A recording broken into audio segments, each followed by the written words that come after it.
Hello and welcome to Movies, Films, and Flicks. I am Mark Hoffmeyer, and joining me is a man who, after watching Trick or Treat in 2007, now carries a jack-o'-lantern with him all times that is loaded with bioluminescent fungus gnat larvae. John Levingood. I mean, after seeing just how bright they are and pitch black when they got them from that cave, like I just had to. But that's based on a real thing. Yeah. It's or in pitch black they took some liberties. It was a mix between glowworm larvae, which are related to fireflies, and fungus gnat larvae, which are on the ceilings of caves. I don't even remember what countries, and some of the species are bioluminescent. Wow. Totally creepy, like very Halloween creep factor. And you take 2-liter bottles with you just in case you get stuck in a cave and you need some light, so you can put them in there with it, like an empty 2-liter bottle, like they did in Pitch Black. Like the lanterns that they made in the Rings of Power show. Exactly, like the lanterns. Now, John, you know what I was just thinking about with Trick or Treat? I messaged you and I was like, John, we got to talk about this for Halloween. And this movie, I mean, since it had its screenings, it was filmed in 2007, had a bunch of screenings, didn't really get released on DVD until 2009. But you know what's crazy, John, is like, so this movie's a cult classic, but I completely missed it. So I don't know if you remember, but in 2007 I was planning to move to Japan, and then the weekend before I left for Japan, that got canceled. So then I pivoted real quick and I found a job in Korea that left several months later.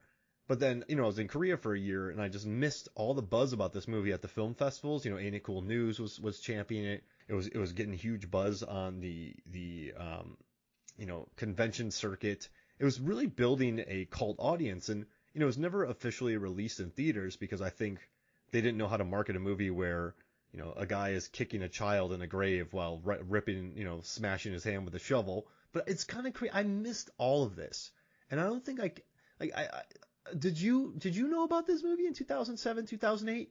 Like this I did not, but no. I never had my ear to the stone really for what went on in film festivals until I read about it after the fact in Cinescape or Fangoria magazines. Oh, okay.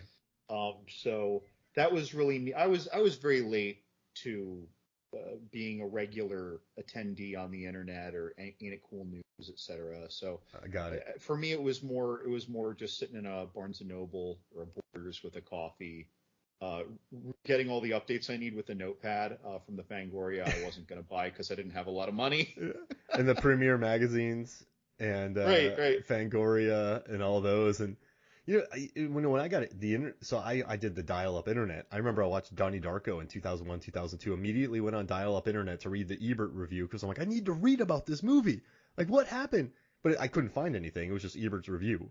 But yeah, I mean, yeah, I guess I've always just looked for movie facts when they came out, but I missed this movie completely. And I kind of, you know what, John? I kind of had negative feelings about this movie. I feel like I let it sway me because it got a Blu-ray release. It just, back in the day, John, if a movie was released on Blu-ray or just DVD or VHS, you didn't really have the biggest hopes for it. It wasn't. Right. And so for some reason, even though this movie had a stacked cast and I recognized Sam, I just never watched it. And then one time I watched it and I went, wow, why didn't I watch it? It's what, 68 minutes before credits. It's short, it's sweet, it's a lot of fun. But yeah, I don't know. But I completely understand why this movie is a cult classic because it's very violent, but it's also very funny. And there is a sense of humor to it. It's left of mainstream for sure. But yet, I don't know, it just breezes by.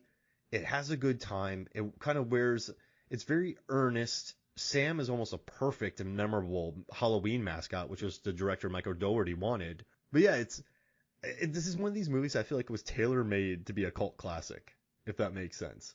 Well, and what it has, and I don't know why we don't see this more often, is there are very, very few horror anthologies when you really look at how many, whether they're popular or trendy or whatever horror anthologies that there are in the last, say, since 1980 even. Not that there weren't any before that, but there are very few that have one writer and one director. Or let me rephrase, you could have more than one writer, but what I mean is it's not a series of independent films that are mutually exclusive in their production, writing, direction, and everything. So you're talking about like comparatively VHS, which is separate anthologies. We're talking Creepshow, Correct. which are separate directors. Twilight Zone, separate directors. It's not Creepshow. Oh no, actually those are tied. But yeah, so this is an anthology, but it's under the control of one man. Right. Yeah. And I feel like the better cinematic experiences I've had with horror anthologies are from Tales from the Dark Side, the original Creepshow. Actually, Creepshow 1 and 2. Both of them have, Creepshow was Stephen King and George Romero was the team up for the first Creepshow. Tales from the Dark Side, again, just wonderful, a lot of synthesis. And the other thing is you have consistency even in the production value. So whether or not the stories are super linked beyond their wraparound story, there's consistency in the quality. And then you take that and then you add, what perfect synthesis. These aren't just linked in air quotes stories where there's a light link. These three stories all constantly bob and weave. We get updates of all three of them throughout the entire film, including even breaking the timeline a bit to show it in a more interesting way. It's like Pulp Fiction, but a horror anthology. Right. And then when it's doing it, it shows you different people's perspectives of the same exact thing. Like our child murdering principal with respect to his Steven. crotchety bus driver neighbor. Yeah. Oh man, Steven he's just pure evil. And then with his son, they're carving pumpkins, but it's a decapitated head. And then he has kids in the grave that he's just hitting with shovels. Like the kid didn't. He thought the kid was dead. Yeah. Mark. He had to make sure. But this is why this movie's a cult classic, because you and I, John, we're executives, right? Someone goes and makes Trick or Treat, and you and I are like, oh yeah, we got this Trick or Treat movie. It looks good. It's short, not much stuff. Like it looks good. The director went to NYU. Like this will be good. Good cast. And then Dylan Baker starts murdering a child with a shovel for laughs. And then teenagers are slaughtered by little zombies while another girl just, takes off up an elevator. And you're going, oh my gosh, we can't market this. It's so hard to market, but that's why I think it's a cult classic. And that's why I think it's so endearing is it got completely benched of a theatrical release, but then everyone reunited around it by word of mouth. And now it's basically a staple of Halloween. This is a staple of Halloween, Trick or Treat. But it's not one of those cult classics that, it's not very good, but people rallied around. This is a good movie. This movie is tight and it's funny. And I mean, the whole werewolf bit is such a one note gag, but the payoff is so lovely. And as you as a werewolf enthusiast, watching them rip off their skin. You write a lot about werewolves, and actually you want to release like a PDF that's 40 pages about werewolves. Where do these transformations, like how would you rank these transformations amongst other werewolf films? A lot of people look at transformation scenes the same way that you look for like the thrill of the best death scene in a movie, right? A transformation scene is supposed to have it's supposed to be the pièce de résistance of the whole movie, right? In these werewolf movies. The Howling, American Werewolf in London, Ginger Snaps literally made a whole movie out of a transformation scene, right? So these things they're supposed to be super. Tales from the Dark Side, the one when the woman transforms into a gargoyle. These are like the scenes that people keep talking about, even if you forgot everything else about the movie. And this, I don't feel like it has quite that punch, but instead what it has is that you're going to remember that it was different from any other kind of transformation scene that you've seen. And while yes, like you said, almost like leggings or like stockings that they're not going to use again, they're kind of roughly pulling them off, or like a princess's glove / arm sleeve pulling it off. But for me, what makes it awesome is that you start to see the vertebrae protrude, but meanwhile her sister is helping one of her other sisters undress, and she takes her fingernail and she pierces her at the top of her spine and drags it down. And I remember when I first saw the movie, because you just see that for a couple seconds. I thought they had zippers, like it was a bloody costume. But even still, so yeah, it has this very special visual impact. Ginger snaps. The punchline there is that it's the whole movie. It's gradual, right? Almost like The Fly, if you will. So yeah. So again, this isn't the coolest, the most titillating of them, but it's still one of the most interesting transformation scenes, just because they took a different angle. That angle, by the way, when it's like undressing, like taking off your costume, how cheeky. Yeah, that's a perfect word for this movie, cheeky, right? Because, like you said, they are slipping off their skin like it's like a glove or pants, leggings, or yes, or boots, right? It's pretty lovely, and also too, I want to ask you a question: how far, right? How far did Laurie, played by Anna Paquin, throw Steven? Because he falls out of a tree, and then she comes walking from a totally different direction. Right. So did she climb up in the tree, have him fall, and then run down? Did he drop what was that, like Plinko? Did he drop down the tree like Plinko as she ran around them to give them a surprise? Right. I'm inclined to just call this a director pulling a fast one. Yeah. But in the world, though, what would you think? Do you think she threw him? Or do you think she... It seemed like he fell straight down. Yeah. Like he did. He fell straight down from the tree near where everyone else was, and then Anna Paquin arrives from far away from everyone. Yeah, so it's again though, it seems like the director pulling a fast one. No, it is for cinematic flair, right? But yeah, she would have had to have dropped him up there, right, or set him up there knowing he'd eventually fall, and then come down, go far away so that she could make a graceful entrance, a dramatic entrance. Did she throw him so high that he just fell through the tree completely flat? Does that make if you think about the curve that she threw him, she just threw him up. We're talking at least several hundred feet in the air. Did she throw him several hundred feet in the air? Or do you think, listen, I know it's a fast one, but I just love that either she can take grown men and throw them 300 feet in the air and they land flat, or she tied them in a tree. We're dealing with a werewolf, right? We're not dealing with a remake or a re-remake of Cat People. But I'd almost like to imagine that, almost like a were-cat, she dragged him up into the tree to maul him a bit, on a branch, like a jaguar with with some kind of hooved animal, like draped over the crux of the branch by the trunk of the tree, and like left him there, like to come back for that snack later after the party, but then like he happened to fall while she was making her dramatic entrance. Oh man. And even though they killed a lot of innocent men, they actually did the world a favor by killing off Steven, because that dude's a serial killer, John.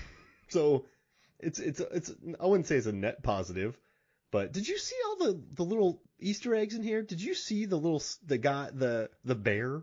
So there was a werewolf in a bear, like a large stuffed koala or bear costume that was holding a decapitated head. No. There's so many little I paused it and I went, what is that? There's so many little Easter eggs. And also, too, there's a scene where, in the beginning, when Leslie Bibb is cleaning her thing in the beginning, you see the zombie kids walking through the background. Like, this movie is just so tied together. It's lovely. But that makes me happy, the little Easter eggs. Oh, because it was late in the night when that happened, actually. Yeah. Right, because it was after Sam got the bus driver. Oh, man. Yeah, Sam wrestled with the bus driver. He lived, and then the kids that he dove into the quarry went and killed him, and then you go to the end of the movie. But there's a scene where you see him just sauntering, like normal human beings, just sauntering along the street while Leslie Bibb's cleaning up her house. It makes me happy. I know I changed the subject from werewolves, but this is such a tight 70, 80-minute movie, man. It's so... no, I think I messed up. I said 68. 78 minutes long before credits. It flies by. And it looks great. Yeah, and it's strong performances by all. Yeah. I mean, even the things that you don't think should be good, like 4 girls in a costume party who, if you're seeing this for the first time, they're like, let's just find a man, just find any man, invite him to the party. Like, you're a virgin, we need to solve this. Like, it was very pushy. It was something we normally think It's of like actually from American Pie, but with or women. like Animal House. Yeah, Or like exactly. more like early 80s. Like, Porky's. yeah, you just got to get laid. That's the mission. And it's very crass. And they're joking around about it. And of course, we later find out it has nothing to, that's not what's going on. But the dialogue and the performances of those girls, the delivery, the way that they mix it in with the guy who's the clerk at the costume store, as a demonstration of how easy it is to get a date from a guy who sees a pretty girl. Mm-hmm. It's all executed really well. Yeah. Again, and this is the kind of scene that's normally like the hand waving blow off scene. Like, oh, we're going to see them naked or later. Oh, they're going to die having sex later because, like if Jason was around, right? Mm-hmm. But it never plays out that way. And they're literally joking about sex, or so we think. Yeah. Like that guy in Tampa. She said she had some bad Mexican, John. It's like, oh man. Like she makes a joke about how about excuse me, listeners, if you have delicate sensibilities, but she makes a joke about eating ass. mm-hmm. And then the one who said that she had the bad Mexican says, whatever, they all taste the same. And you're thinking of a sex act. And again, she's basically saying it's all meat. Yeah. Because she's eating victims. She means like she ate his ass, like she kicked his ass almost. Like it's so it took me so many watches to even catch that. Mm-hmm. It's everything in this movie is really rich. All the boy and oh, I can't think of the actor's name. Our principal. Oh, it's Dylan Baker. Dylan Baker. His interactions with Charles or Charlie, who was in Bad Santa, right? Mm-hmm. And then with his own little son and with his neighbor, there's some great, quirky, anxious, critical, manipulative, controlling, scared. He's covering a lot with his few scenes of this character. Like, he's really the most impressive thing about this movie, by the way, in my opinion. He does.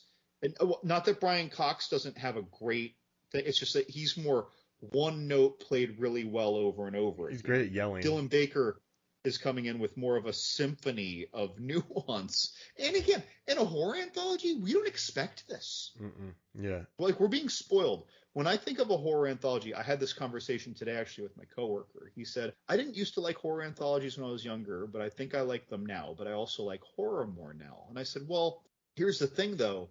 Horror anthologies are usually lower budget. They're usually inconsistent. They're usually made by a bunch of different filmmakers. Sometimes it's not even on purpose. Sometimes people literally cherry pick and say, hey, I liked your short film. I'm producing a horror anthology. I want you to be I want the film you already made that I saw to be one of the films. Mm-hmm. Right? It's not like it's architected or crafted on purpose for this. It doesn't have to be.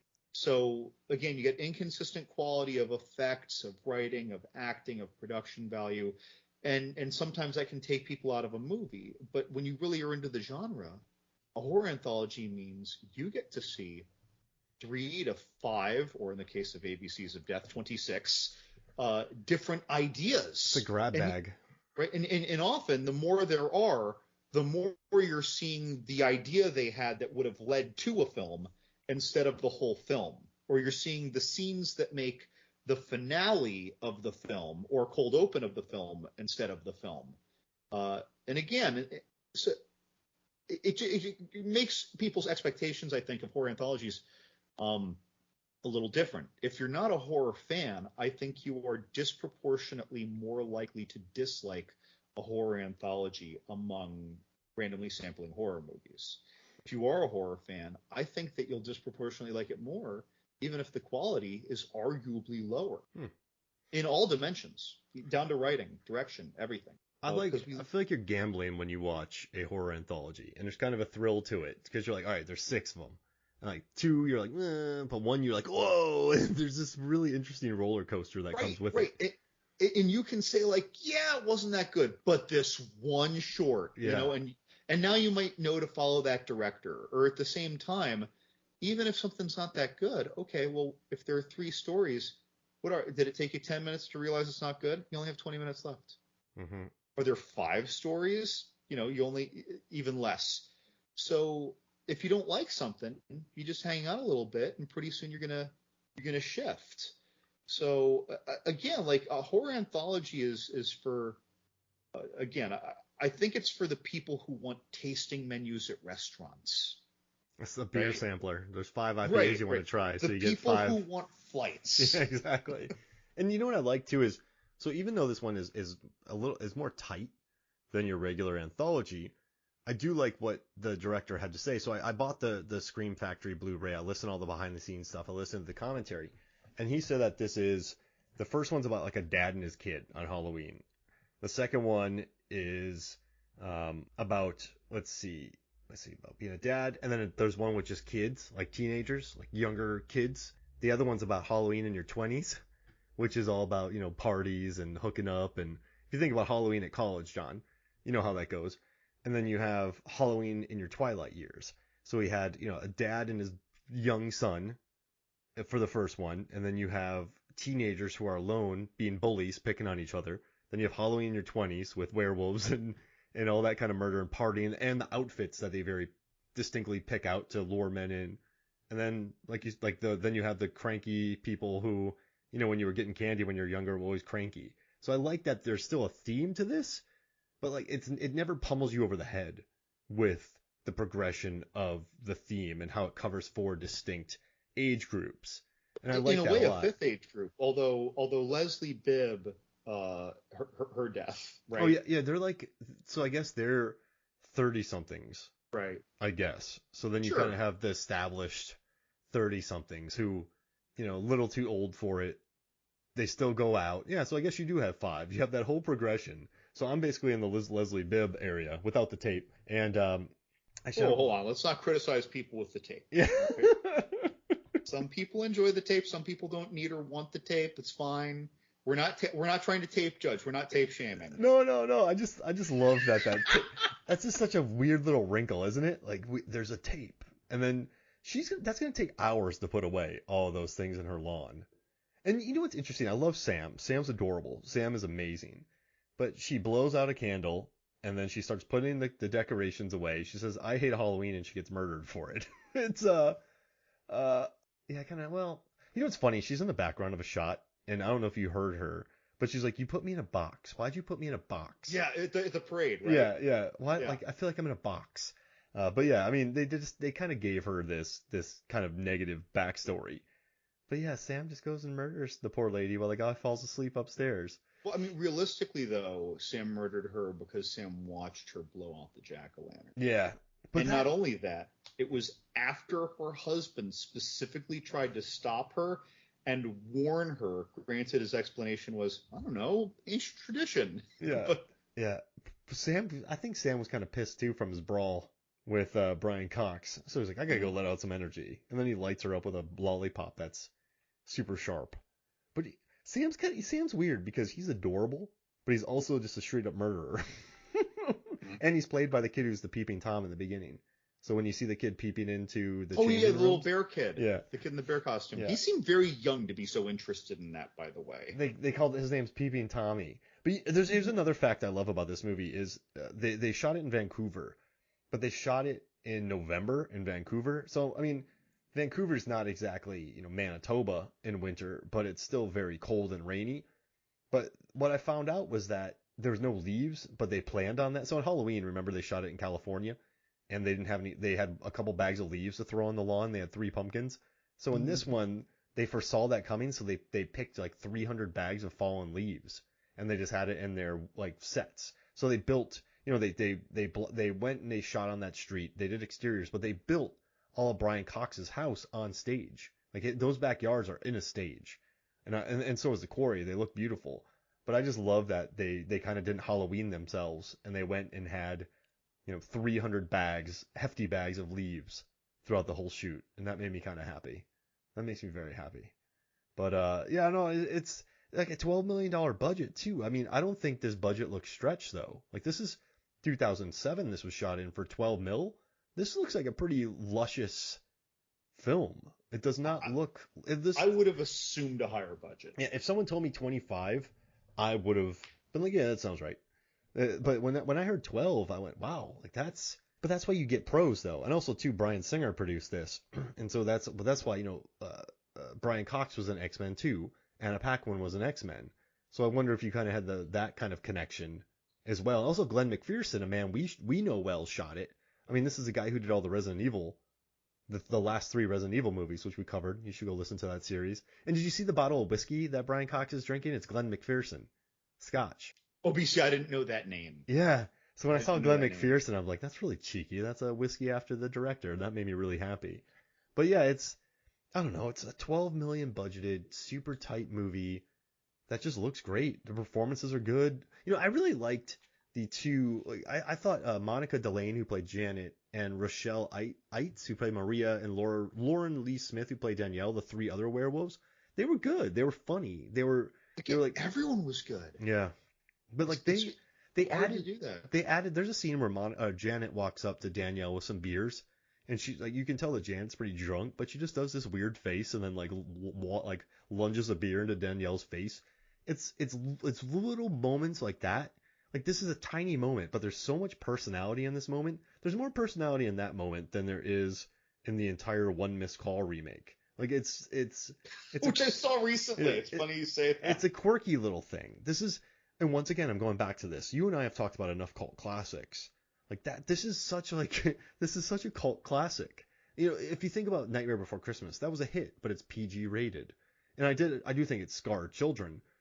Hocus Pocus wasn't exactly a hit, but it's PG rated, so it could live on video. This is one of those like adult cult classics. You're in the know. Like this, I don't know if I'm making sense here, but this can't get reruns on Disney. This got the DVDs got passed around. Like if you kind of like, I don't know, I felt like a secret club for a while, this film. And it finally got released into a few theaters this year. This year, it finally got released in theaters, which makes me very happy. But yeah, it's just, I keep saying this, but John, man, when I figured out that this movie was 80 minutes with credits, I was so happy. Because it just zaps by. I watched this 3 times in prep for this episode. And it never felt long or boring, or I kept finding new things. I was still tense in all the right spots. It just, it's just, I don't know. It's a good flick, man. Ernest Scared Stupid's still my favorite, but still, this movie. It's also funny. I probably saw the movie before this year. I probably last saw the movie 5, 7, maybe even 10 years ago. And I mean, like start to finish, really sitting and watching it.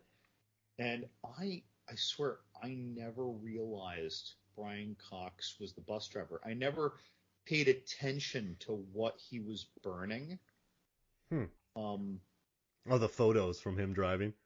Well, the thing is that to me, he was like some like depressed, lonely, maybe war vet, maybe his wife died. He's just angry at the world, become an alcoholic, and he's just burning memories. In other words, like I just was never attentive to what the pictures were. I just saw him in my head. It's almost like there was nothing in the picture. I just knew they were pictures of things that probably had to do with him. Yeah. I never registered it. I never did. So when the zombie kids came to his door, the thing is that like you'd say like, oh well, of course they came to his door. He was the bus driver. But in any other horror anthology, that could happen, and it wouldn't matter that he was the bus driver, because most horror anthologies don't have good synthesis, and any links they make are weak. Mm-hmm. Like between just to connect 2 stories, if you will. So, like to me, I never noticed it until these last couple watches. Oh wow! Yeah, I know. He's great at yelling. His fight with Sam is a lot of fun. I mean, Sam he gets into it. Brian Cox gets into that. Yeah, he's physically in it, and there were a lot of shots where I'm like, okay, that's probably a stunt double. And then there are others where I'm like, that's one shot. That's him. He is wrestling. He's not wrestling, Mark, because when you're acting, you can wrestle. He is straight up, like he might have been drunk for the shot. He is wrestling sometimes, like a doll. I love that you say that. Brian Cox, he's not a wrestler, but he will wrestle. He'll scrap the shit out of you, is what he'll do. He's a scrapper. Man, yeah, I don't see Brian Cox getting a single leg and taking somebody down. I see him, grabbing onto a leg and biting it, and then falling on top of a guy. Right. But yeah, it's such a fun fight scene though. And what exactly are Sam's powers? Doors open and close for him. He can get 100 jack-o'-lanterns set up in a minute. He can decorate an entire wall in minutes. That was crazy. That was a lot of writing. Yeah, but since he can, it can. I don't know. Sam's a spirit who can open and close doors with telepathy. He can climb on ceilings. Climb on ceilings. So he clearly didn't write all that stuff in the room. Maybe he had some magic markers that did it. Well, but it was all Halloween themed. So maybe it's like A if template. it is an activity in the spirit of Halloween, he has that power. Or I'd almost like to think it's less that he decides it and more that Halloween itself around him bends conveniently to not even his will, bends conveniently to his actions. So like all those jack-o'-lanterns, he just conjured them, would you say? Not even on purpose. He was coming, and so Halloween as an entity late cast them there. See, And he went to hide under the bed, and Halloween, as if a god, cast the walls strewn with this writing. Because he doesn't seem to me such a thoughtful and intuitive entity. Very reactive. He's haphazard and childish Mm-hmm. and impulsive. And grabs right? candy. Right.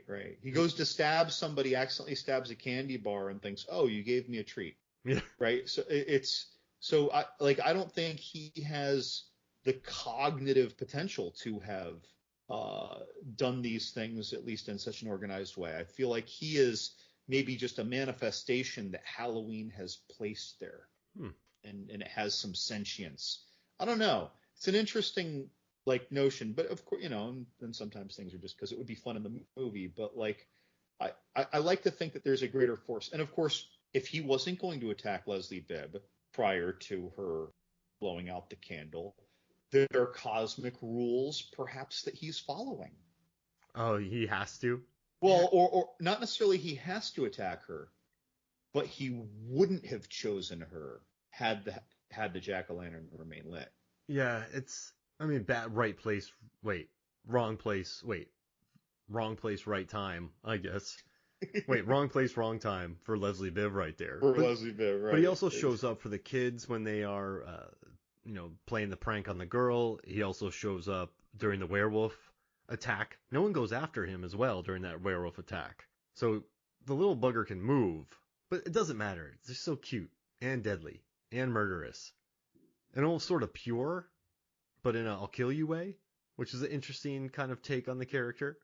Innocent yet homicidal. Yeah, kind of like the kid from Child's Play when he slices him. I could have swore Brian Cox got his Achilles ripped.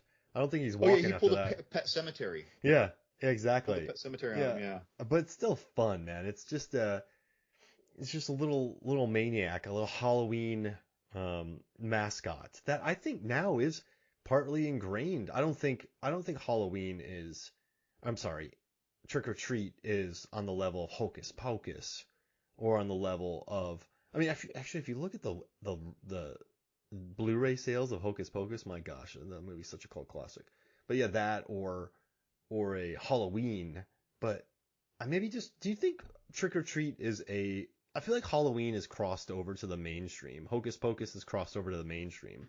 Trick or Treat is a cult classic staple for horror fans. Yeah, it's rated R. There's nudity, there's violence, there's kid death. Yeah, I'm gonna agree. It's not in the same category as the aforementioned two. It's kind of amazing it got made.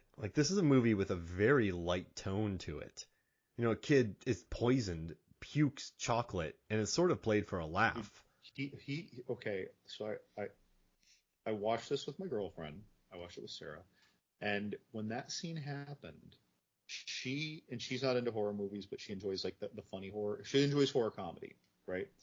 Like Cabin in the Woods, yeah. Tucker and Dale, whatever. But when the vomiting happened, she was like, "Oh my god, oh!" She's looking away. I'm like, "Why are you covering?" She's like, "Oh my god, no! I am going to." It made her want to throw up, or not want to. It made her fear that she would impulsively throw up. Oh wow! Because that was a lot of that was so much vomit, Mark. It was so much vomit. That was you think about oh, that was a lot of vomit in Pitch Perfect, and by volume it was more, but not by number of convulsions. That kid just kept heaving that stuff out, and the principal is literally like narrating about it as it's like, man, that's Yeah. you had a lot of candy tonight. And he's just like, it's a chocolate fountain out of that child's so mouth. gross. And, So and gross. I like that you brought up Pitch Perfect, because that's like a CGI vomit explosion. This seems more real, but just a lot of chocolate. And So much. I remember not seeing it coming because, Dylan Baker, there is some menace to him. But yeah, when that kid just dies, you're like, what is happening? And then when his son is going to carve a skull, that kid, what are the cops going to find when they go to Steven's house? Because he's dead. They're going to show up to that house. Brian Cox is going to be ripped apart. They'll probably find the grave in his backyard since it's so new. And then that head's still got to be around. And the kid is wearing his shirt with the blood of one of the victims on it. This town is going to be... okay. On one block, Leslie Bibb is murdered. And then Brian Cox is murdered. Children are murdered and buried. They're going to find all those bodies at that campground. This town is going to be in a world of it. Oh, the 3 kids died in the quarry. This is that party, the party in the woods. Oh, the party. Yeah, I mean, that's a lot of death there. The party in the woods. Yeah, there's the dead girl at the parade. Yeah. Oh, yeah. Oh, wow. From the fake vampire attack. This town is never going to be the same, John. They're going to be. Yeah, it's a lot. Imagine being in a small town and all of that happening. It's a lot. And imagine if someone went werewolves. Like, your whole worldview is going to change. John, I have a question. You're out. You're celebrating. You and Sarah are celebrating.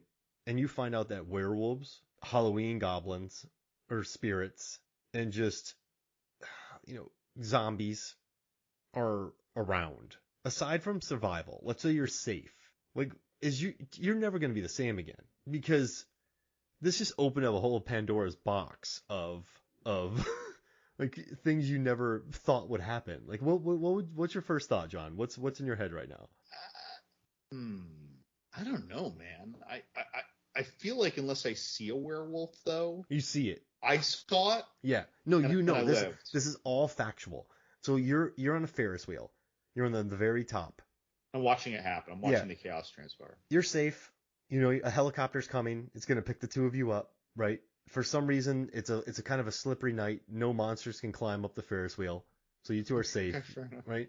Zombies, terrible climbers. Exactly. The night monkey from Spider-Man Far From Home comes and saves you. Then you realize Spider-Man's alive. But you see it all. You see the transformations. You see the reincarnate. You see the reanimations. You see the little spirit running around stabbing people. What's going on in your head? I think a lot of reevaluating would be happening, Mark. I really don't know. I don't even think I could. I guess my first thought, though, would be, on what scale is this? Yeah. Is this isolated here? Incident? It's an isolated incident. Someone crack open a gate to hell or some other dimension, or there's some wizardly entity conjuring or creating these things here. This isn't Dawn of the Dead that becomes Land of the Dead, which becomes Diary of the Dead, or which becomes Survival of the Dead. This is just an isolated incident. This is Goosebumps. Yeah. So again, though, I'd be concerned though about stragglers, and then before you know it, it turns into Blade, where there's an underground vampire community. I'd certainly be very wary. But I guess if it was truly an isolated incident, and we are led to believe on the news that it was a gas leak, that it was fully resolved, it was a gas leak, that it was fully resolved, I'd probably go about my regular life. It's just that when I see something weird, now I'm going to question it differently. But knowing that there's monsters, like how would and then reanimated corpses and like deadly spirits that come out during Halloween, like I think, man, that would just open up so many doors for me, John. It was just like, spirits exist, werewolves exist. Yeah, I would be very paranoid. But like you said, if let's say a werewolf got rabies, like let's say a raccoon, which I love raccoons, was rabid and it bit a werewolf, a person, and then that person a full moon's the following night. So when they turn into a werewolf, they can't have control, like the people from Harry Potter, and they go off on a feral werewolf murder spree because they were bitten by a rabid raccoon. I mean, sure. I don't know how to react to that. I guess then I would be like, oh, so they can control it. It's cool. That one just got bit by something that was rabid. So I'm not too worried because they're under control of it. If it's Benicio del Toro's Wolfman, I'm running. Because your head. Look, okay, first off, in a world where there are werewolves who can control, now I'm not saying if I go to them, they're not going to make anything but dinner out of me. But I'd be a little intrigued to find out some of the particulars to see if I want to get on the wait list. Yeah, exactly. Wait, so right? Like, yeah, you're not immortal. You can live a normal life. This isn't Highlander. There's no Queen soundtrack. You can live a normal life, but every once in a while you can become a werewolf, and you throw chairs like Anthony Hopkins. Like, if you can just do that, well, and you see, these girls, they do this every Halloween. It's not a full moon every Halloween. So they're arguably just doing it willy-nilly as they please. So these are completely different werewolves. Well, I'm just saying, unless, just by coincidence, this Halloween and the previous 2 Halloweens for them all happen to be full moons, which is not impossible, right? Mm-hmm. It might not even be improbable, but it is not likely. It was in Tampa. Well, that was 2 years ago, I remember, because last year we were in Austin and I had that bad Mexican. Yeah. Oh man. Oh gosh. But yeah, so they don't necessarily require. Well, we are not given evidence to suggest that they require a full moon. Yeah. Okay. So then that raises more questions. So then it might even be like at that point more in the vein of why can't I think right now? Kate Beckinsale. Underworld. They can just change whenever they want. Right. They can just induce it. Yeah. Like it's a choice. And so if that's the case, again, I'm going to be intrigued. Like, what? You're on vacation. Someone mugs you. Werewolf. You have to rip your skin off, though. Yeah, but the thing is that they could have a gun on you, and you say, oh, well, they can still shoot you or something, and there's no silver nonsense. Like, you don't need to. It doesn't need to be silver in our reality. But at the same time, they're just going to sit there and be like, what is happening? Or run because it freaks them out. I think that shooting the weird thing that's happening in front of you is not the probable result. I think that they are going to panic. I think that they are going to run. By the way, are we tougher in werewolf form? I feel like we're tougher in werewolf You're Anthony form, Hopkins. Right? So it might be easier to take that bullet anyway. Yeah, bullets are basically like a flick to the forehead. Right, but I don't want to go with the it needs to be silver thing, right? I want to go more like where like it has to be silver to hurt them. Yeah, we'll stick with that. Because like I don't want to go dog soldiers where you can literally stab a sword through its thorax and it's just like fine, like nothing happened. Yeah.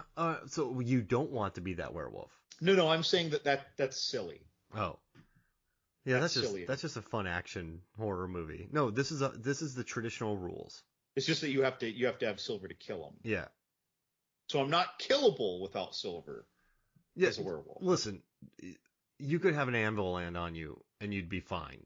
I don't know why. Regenerate. Yeah. But it's just if silver pops you, boom, in an organ that could take you out. Okay, just be clear. Okay, now you're selling me. I want to be that werewolf. So if you're wearing a silver necklace, that's not going to kill you. If someone scratches your arm with silver, you're fine. But if it hits you in the head or heart, yeah, you're toast.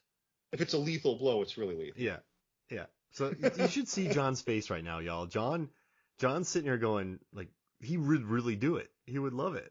And I know this is way off the trail of Trick or Treat, but I just remember watching this and going, like, this town is going to be, there's going to be a lot of need for catharsis in this town after this night because, oofta. And you see how cold everybody was? Oh my gosh. Imagine shooting in November, December. Yeah, in Vancouver. In Vancouver, though, it's mild weather, though. But still, it's cold. But it's mild. I shot during the winter in Georgia, and it was 17 degrees for 3 days. And then we went inside a warehouse, and it was, they kept it in like a refrigerator. So it's cold for anybody. So, like, you're out in that weather, and it's raining. But I heard out there they have great systems to keep rain out because it just rains in Vancouver all the time. So I heard the tarps that they have are wonderful. They just have to ADR everything because it's always raining. I was there in November for a conference a few years ago, and now granted I'm a big heavy person, but it's harder for me to get cold. But like when I would go out to dinner with friends, we'd walk like up to a quarter mile outside at night in November in Vancouver, and I just have a button-up shirt and a vest. And when I say a vest, I don't mean like a coat vest. I mean like part of a three-piece suit vest. I'd be cool. It would be cold. I'd put my hands in my pocket for half the walk. But Yeah, like, but all night, not walking, standing around on a film set. That's okay, cool. Yeah. like that would get cold. I would get Yeah, cold. yeah. I mean, I've stood around on so many. Oh, so let's see. Average weather in Vancouver in October, the high's 57, low 47. Weather averages. So yeah, That's only a 10-degree drop though. Yeah, that's not bad. 47, that's not bad. Still, with the raining, the humidity, it's not dry heat. The mistiness just laying the cold on you in sheets. I just want to be out there to see it work because I like the tarps that they have. I heard they have special tarps to keep rain because it just rains. Like if you work in Vancouver, you can't just go. Like I assume it's almost working like Florida because there's always showers that pop by in Florida. You're always going to have an afternoon shower, so you'll never shoot if you're worried about rain. So you just got to deal with it. So it'd be fun to see what they got out there in Vancouver, how that sets up. But once again, man, just going out there, $12 million, making this movie, bringing in the cast they do. I love the one-note joke about the werewolves. I love Dylan Baker, like Brian Cox and his yelling and his Glenn McPherson whiskey. The mean bullies just getting torn up. The fun rock quarry, like it's just a cool little movie. It's just a fun, gnarly. Could this have worked as a PG or PG-13, or do you think it needed to be R? I don't think I'd enjoy it then. I think it. First off, I mean, no. Yeah. I'm trying to rationalize it in my head, and when I think of some of the things, it's like, well, the nudity is a non-factor. If you took out the nudity, I don't think that, whatever. That's not changing it from R. The R is from very different factors, and when I think about it, I feel like I love those things. None of it strikes me as gratuitous. No. Well, the nudity didn't strike you as gratuitous? No. I said you could eliminate the nudity. Yeah. It's still going to be R. So, but then, like after that, though, after you eliminate the nudity, what's gratuitous about this movie? Like, I mean, you can say that's a lot of vomit, but I mean, it actually is coming with dialogue. It's showing you about your principal character. It gives you time to see. Here's the other thing: if it's brief vomit, it gives you time to see that he's not at all surprised at what's happening. He's done it before.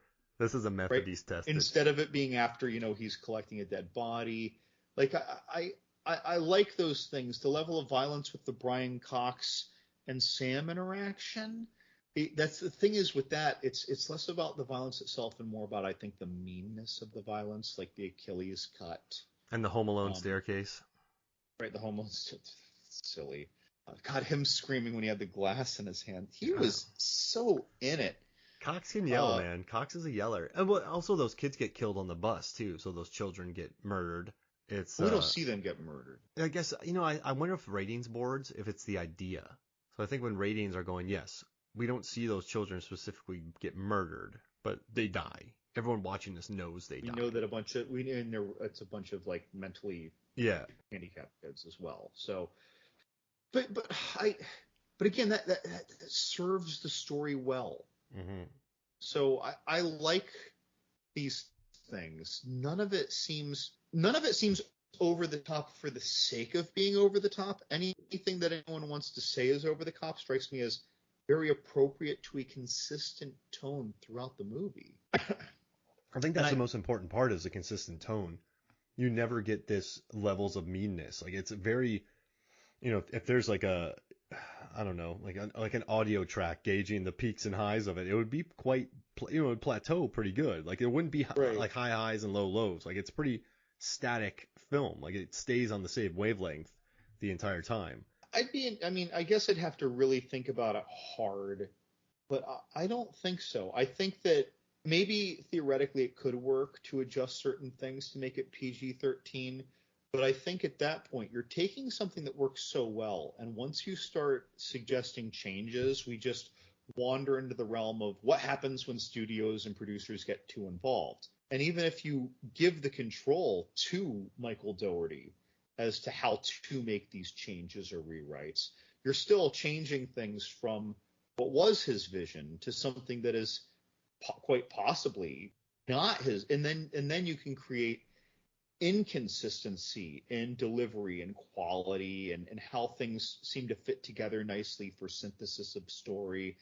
I think that you wander into a mild, not so horrible minefield of risks and quality. And while I realize studios do that routinely and they're happy to do it and they know they're going to make money doing it, that doesn't make quality movies. No, and it does make it very fragmented, and it never feels organic. And you got to have the kid puking. You got to have Dylan Baker murdering the child in the backyard. You need to have the bus. Like and when I say need, this is still quite a dangerous movie, and I think that's the allure of it to many people. It doesn't pull its punches too much, but it has such a gleeful vibe about it, and so if you take those away from each other, it's just going to feel flat. Like, you need to have that wicked sense of humor to make this movie work. Now, I know, like, when they were talking during the commentary, they had to get rid of the banana outfit or the hot dog outfit. I saw, who, BFing somebody. Like, they had to redub that line for Airplanes. Oh God, yeah. That's right. The kids saying that. That was so funny. And the swingers party. Yeah, and so, I mean, I totally get why you would have to redo that. But no, you need, this is one of those movies where you can't, I was talking with Johnny Nunn. We did a episode about a movie called Bad Lieutenant. That's a movie that you can't water down. That's the original, right? Yeah, not the remake. No, the original. Yeah. Harvey Keitel. Yeah, okay. You can't water that down. It needs to be that nasty. It needs to take you there because that's the whole point of the movie. So I think Trick or Treat, it works best as what the original vision is. A R-rated, semi-gratuitous, violent, gleeful, fun romp that gives Halloween fans a mascot. So yeah, I think it works best. And I almost think, I'm not going to tell anybody who produced this movie this, but the fact that it didn't get released for 2 years and the fact that it grew word of mouth, I think that almost helped it. Sometimes a movie gets released in theaters, it tanks, critics like it, people don't really think about it. But this is a movie that got handed or was talked to or was talked about on boards. And I think that's what made it popular. And then that helped fuel the fandom. So it took 10 years, 12 years, 13 years, 15 years. But I think it's at a great spot now because of those fans who saw it in 07, who cheered. Does that make sense? Like, it's had such a long lifespan where so many movies get like Smile. I like Smile. It was fine. But it's not going to have the life of Trick or Treat, if that makes sense. I mean, it made a lot more money. I'm sure that people would rather take that. But that's just my thought. Like, I just like it because it's funky, it's weird, it's fun, and Sam's adorable. Even though Sam's a murderer. But Sam's still adorable. Yeah. I mean, I think Sam's just an entity, though, that's doing his cosmic calling. Yeah. But I love how it's just, you don't see this adorable little character, and then he just kills a woman kills Leslie Bibb, and blood explodes everywhere. Megan was watching this, and during the puking part, like you talked about with Sarah, and then during the part when he's kicking the kid in the back in the grave, Megan's like, oh my gosh, this is child murder. And I guess you and I have forgotten about how many times we've seen it, and also you and I watch a lot of other movies too. Yeah. And that to us, to me, it's funny because they're able to balance it. It's when Pulp Fiction got made and there's all those Pulp Fiction imitators that never felt organic. This movie pulls off that violence by still feeling quite organic because of the tone. It's funny. So I had a thought earlier and I didn't say it, but you said the Pulp Fiction movies and the Pulp Fiction and then the people who tried to emulate it. When the people are trying to emulate it, they're like, okay, what would be really shocking? Whereas I think Quentin Tarantino was just like, and then this happens. This is what I think would happen next. Yeah. Right? This is what I feel would happen next. This is what I think this character would do. Other people are like, okay, what can this character do? What can happen that's going to blow people's minds? How do we do that? This movie always feels like it's doing what Michael Dougherty felt like these characters would do and said what these characters would say. It actually never really feels like it's trying to shock us for the sake of shocking us. It feels like, if anything, maybe the degree of vomit. But I quite enjoyed that. And again, because the dialogue that happens during it's not just silly gratuitous. It's just a little bit. But like, I don't think he was sitting there thinking, oh yeah, we're going to show them more vomit than anyone's ever seen. No, I think he thought, no. So he vomits, and while he's vomiting, the guy is saying these things. And then I think it's more likely that he realized that I want him to say all these things, and for him to get to say all these things with the calm demeanor I want him to say, the kid needs to vomit more. You know what I mean? I think that his character building built the vomit, not the vomit built the character building. It's like, what would be gross here? No, this is built into the script and it works. Right. No, that's perfect. I love that you say that. And yeah, it just works. It feels organic. It's a lot of fun. And I have a question for you, John. This is really random, but you are gonna watch three horror movies on Halloween. Oh dear. In your head, you don't have to be cool. You don't have to be awesome. You don't have to pick pretentiously. What are like the first 3 movies you would just put on if you were asked right now? Okay, 2 of them come easy. For some reason, I can't conjure a third. All right, so what's the first 2? Poltergeist, Evil Dead 2. Ooh. One that's got a lot of heart and one that's just a slapstick thrill ride. Oh man, that really is. A third I could say a lot of things. I don't know why a third doesn't really hit me hard, but I mean, Trick or Treat, Tales from the Dark Side, Cabin in the Woods. I mean, I feel like I could go a lot of directions for a third, but those for The Conjuring, the original The Conjuring. I feel like I could go Bram Stoker's Dracula. Actually, I suggested that we watch leading up to Halloween, so we're going to watch that soon. Beautiful movie. But even though that doesn't strike me as Halloween-y, for Halloween-y, you know what I'd do instead? Fright Night or Fright Night 2. Yeah, those are both of them back to back. I'd treat them as one thing. Ooh, you just added a wild card. So right now, I would do Ernest Scared Stupid. I would do The Guest. That's an interesting Halloween choice. Yeah, and it's a Halloween movie, which is kind of nice. And then either Werewolves Within or the Fright Night remake, because I love both of those. Because this is your third movie, so I don't want anything heavy. So I just want to have something I can kick back and enjoy. So Ernest Scared Stupid. Oh, that sounds like fun. I love this. The Guest and Werewolves Within, because Megan loves Werewolves Within. So we'll do that. That's a fun. I like it. And The Guest is hilarious. I love the final line. So mine would be Evil Dead 2, Poltergeist, and do I have to pick one of the 2 Fright Nights? Yep. John just blinked about 8 times. He almost short-circuited. Okay, yeah, the original Fright Night. But Fright Night 2, though, has such diversity to it. It's really a good choice on its own for different reasons. A little zanier. Oh, yeah. So Evil Dead 2, Poltergeist, 1985 Fright Night. Ooh. Well, either way, I like both of them. Both are really good. This is fun. John, I asked you some tough questions tonight. You were blinking tough. You were thinking. You've become a werewolf. I was actually having a very subtle micro seizure.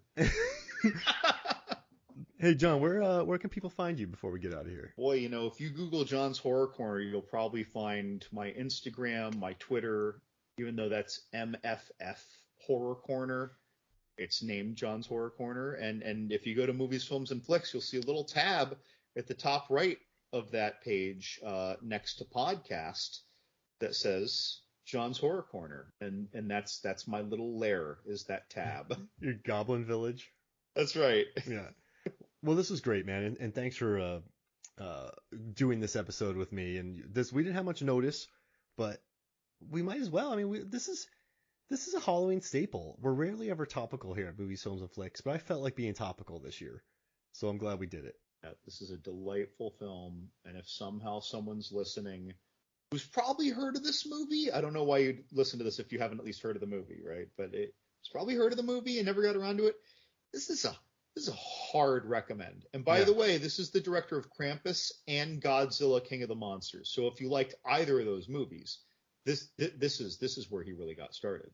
Man, I like this one so much more than Krampus. I like Krampus, but Krampus is so cynical, which I understand because of the consumerism of Christmas, but it's living in that world of Krampus is just so oppressive to me. I love that movie, but I will call it a whole tier below Not just like, oh, Trick or Treat is better, a whole tier below. But I laugh a lot every time I watch Krampus, and I enjoy watching that giant Krampus leaping from building to Yeah, yeah, building yeah. when the daughter is running outside. I love seeing Visually, the it's different rich. toy monster iterations. And I love the cast and how David Koechner and his family are just a bunch of shits. They're like the Randy Quaid's from Right, yeah, exactly that. Yes, yes. cleaning out Just her shitter and their but but shits. but like a meaner, Yeah, a less loving version. it's a super cynical movie, man. But it's It, it very, it it's it very, truly it's is. very visually striking. So I dig it. But I mean, that's the whole tone is cynical. So I can't fault the movie for its tone, and I can't fault it for having a consistent tone. I guess the tone just didn't work for me, if that makes sense. But I appreciate it for yeah, there we go. But yeah, man, this was good. Thank you for joining me, John. Absolutely. All right, so for me, Mark Hoffmeyer, for John Levingood, this is Movies, Films, and Flicks. We'll see you next week.